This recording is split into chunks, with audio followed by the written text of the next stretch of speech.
کے جو سکسیسر بنے ملا منصور، جو انسرجنسی جو طالبان 2.0 میں ہیں، ان کی میں صرف 2 باتیں بتاتا ہوں جو میں نے کتاب میں لکھی ہیں.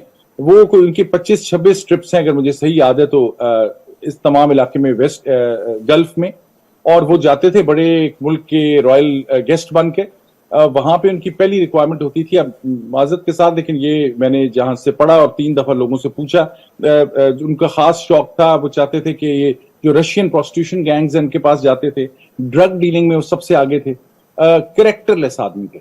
یہ ملا منصور جو طالبان کے امیر تھے اور لیڈر تھے، میں نے کسی سے پوچھا جب مجھے بتایا گیا، اور جو میں نے کتاب میں لکھنے کے لیے مجھے آئی نیڈڈ 3 سورسز ایٹ لیسٹ. میں نے کہا کیوں ان کو جو ہے دبئی میں یہ پروٹوکال ملا، تو مجھے بتایا گیا کہ یہ طالبان کی پہلی حکومت میں ایویشن منسٹر تھے. ایویشن منسٹر، ایویشن انڈسٹری تو کوئی تھی نہیں لیکن اتنی تھی کہ جو تھوڑے سے ایئر سٹرپس موجود تھے ان کے اوپر جہاز آتے تھے گلف کے، وہ ان کو لے جاتے تھے. اور یہ ایز ایویشن منسٹر ان کی جو ہنٹنگ کے شوق ہیں ان کے لیے ان کو مختلف جگہوں پہ لے جاتے تھے، تو ان کے وہ اچھے تعلقات بنے ہوئے تھے. جب یہ امیر بنے یا لیڈر بنے طالبان کے تو ان کا وہ پرانے احسانات تھے، یہ وہاں بڑے ٹرپس لگاتے تھے. متین الدین تھے پاکستان میں، پہلی کتاب انہوں نے لکھی تھی، آرمی کے 3 اسٹار جنرل تھے، اور ان کا میں صرف ایک جملہ پک کرتا ہوں یہ بیک گراؤنڈ بتانے کے لیے طالبان کے 3 قسموں کا.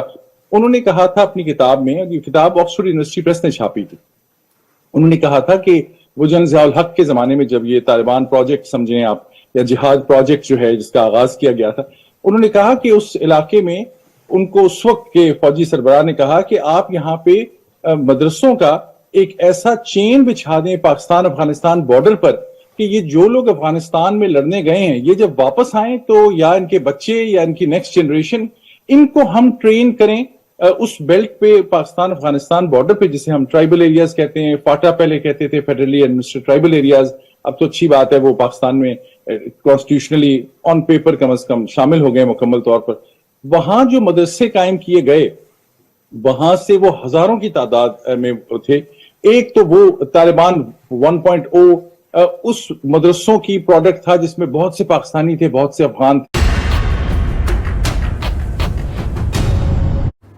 این من باز یک سابقه رو به شما بگم. ضیاء الحق که رئیس جمهور پاکستان بود من باشه مراوداتی داشتم برای مسائل سیاسی. یه بار در یک صبحانه من به ایشون گفتم که خلاصه شما خونه‌اش صبحانه میخوردم، گفتم حالا اینقدر شما پایبند مسائل شرعی نیستی که مثلا بگم یه آدم 100% متشرع سنگین،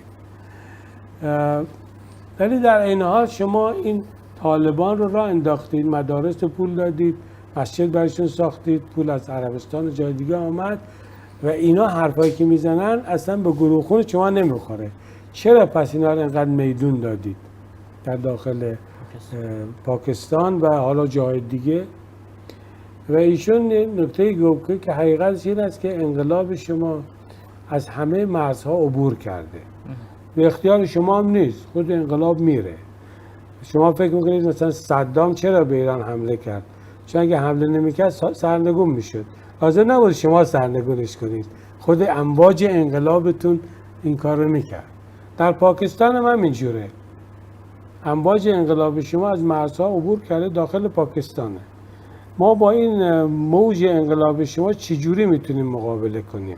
مقابله نظامی نداره، دیپلماتیک نداره، فقط باید یک اسلام دیگری رو مطرح کنیم که بتونه این موج رو بگیره، بیزار کنه، نسخه فیک بسازه. بله. گفت ولذا تنها راه ما این بود که طالبان قبول ندارم، ولی راهش این بودی که ما، یعنی این دیگه بیان صریح ضیاء الحق بود.